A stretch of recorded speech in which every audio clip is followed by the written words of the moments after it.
السلام علیکم ناظرین، ہمارے چینل کو سبسکرائب کریں اور ساتھ ہی ساتھ بیل آئیکن کو ضرور دبائیں تاکہ آپ کو ہمارے نئے آنے والی ویڈیو کی نوٹیفیکیشن مل سکے، اور ویڈیو پسند آنے کی صورت میں اس کو لائک، کمنٹ اور شیئر کرنا بھی نہ بھولیں۔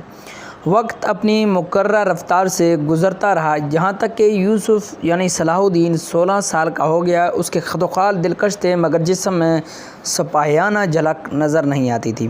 مذہبی تعلیم کے ساتھ یوسف کو شعر و شاعری سے بھی زیادہ دلچسپی تھی، بہت زیادہ دلچسپی تھی، اس لیے اس کا طرز گفتگو نرم و شیریں اور بڑی حد تک شاعرانہ تھا۔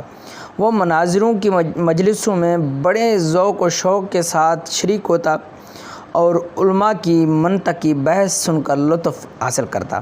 پھر ایک دن عجیب واقعہ پیش آیا کہ جس نے یوسف یعنی صلاح الدین کی تمام عادتوں کو یکسر بدل دیا۔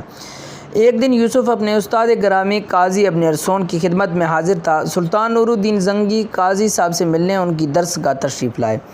یوسف کی ظاہری شخصیت نے سلطان موصوف کو بہت زیادہ متاثر کیا۔ شام کے حکمران کے ذہن میں بار بار ایک ہی خیال ابھرتا تھا کہ یہ کوئی غیر معمولی جوان ہے۔ پھر جب سلطان کو یہ معلوم ہوا کہ دلکش شخصیت کا یہ مالک، یہ نوجوان اس کے سپہ سالار نجم الدین ایوب کا بیٹا ہے، تو اس کا تاثر گہرا ہو گیا۔ پھر جب سلطان نور الدین زنگی قاضی ابن عرصون سے امور مملکت پر طویل گفتگو کر کے رخصت ہونے لگے تو انہوں نے یوسف کو مخاطب کرتے ہوئے کہا، تم پابندی کے ساتھ ہمارے دربار میں حاضری دیا کرو۔ نجم الدین ایوب کے گھر میں یہ خبر بڑی مسرت کے ساتھ سنی گئی کہ اس کے چھوٹے بیٹے یوسف کو سلطان نور الدین زنگی نے اپنے دربار میں حاضر ہونے کا حکم دیا ہے۔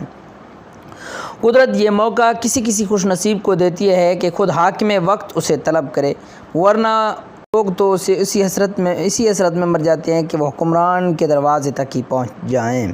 نجم الدین ایوب نے 16 سالہ یوسف کو نصیحت کرتے ہوئے کہا، قسمت نے تمہیں ایک سنہری موقع فراہم کر دیا ہے، اب یہ تم پر منحصر ہے کہ تم اس سے کس قدر فائدہ اٹھاتے ہو۔ یوسف نے حیرت سے باپ کی طرف دیکھا۔ فائدہ اٹھانے سے آپ کی کیا مراد ہے بابا محترم؟ یہی کہ حاکم کے مزاج کو پہچانو اور ہر وقت اس کی خوشنودی حاصل کرنے کی کوشش میں لگے رہو، تاکہ ایک دن بڑے منصب پر پہنچ جاؤ اور بڑے جاگیردار بن جاؤ گے۔ بابا محترم، مجھے یہ دربار داری کی رسمیں اور مصاحبت کے یہ انداز پسند نہیں۔ یوسف نے انتہائی باوقار لہجے میں جواب دیا، میں علماء کی مجلسوں اور کتب خانوں کے پرسکون ماحول کا دلدار ہوں۔ بیٹے کا جواب سن کر نجم الدین حیرت زدہ ہو گیا۔ پھر کیا تم سلطان کے دربار میں حاضری نہیں دو گے؟ میں دربار میں حاضری دوں گا، مگر اس لالچ میں نہیں کہ مجھے بڑے عہدے یا منصب یا جاگیریں حاصل ہو جائیں۔ صلاح الدین کے لہجے سے غالبانہ شان جھلک رہی تھی کہ آخر وہ قاضی عرصون جیسے عالم کا ممتاز ترین شاگرد تھا۔ میں صرف اس لیے دربار میں جاؤں گا کہ سلطان عماد الدین زنگی محروم کے ہمارے گھرانے پر بڑے احسانات ہیں۔ یہ کہہ کر یوسف چلا گیا۔ بیٹے کے اس جواب نے نجم الدین ایوب کو مزید حیرت میں مبتلا کر دیا۔ آپ کیا سوچ رہے ہیں؟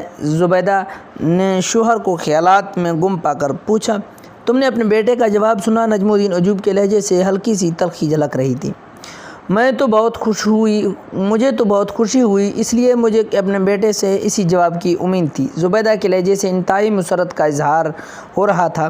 آپ نے یوسف کی شدت احساس دیکھی اور اس کے جذبہ و غیرت کا اندازہ کیا۔ اگرچہ وہ اس وقت بہت کم سن تھا، لیکن اسے ابھی تک سلطان مرحوم کے احسانات یاد ہیں۔ میں اس بات سے کب انکار کر رہا ہوں۔ نجم الدین ایوب کا لہجہ نہایت خشک تھا۔ ایک باپ کی دلی خواہش ہوتی ہے کہ اس کا بیٹا اونچے سے اونچا مقام حاصل کرے، لیکن یوسف کے جواب نے مجھے بہت مایوس کیا ہے۔ آخر اس نے ایسی کون سی بات کہہ دی ہے کہ جسے سن کر آپ اپنے دل میں گرانی محسوس کر رہے ہیں؟ زبیدہ کے لہجے سے صاف جھلک رہا تھا کہ وہ اپنے بیٹے یوسف کی طرفداری کر رہی ہے۔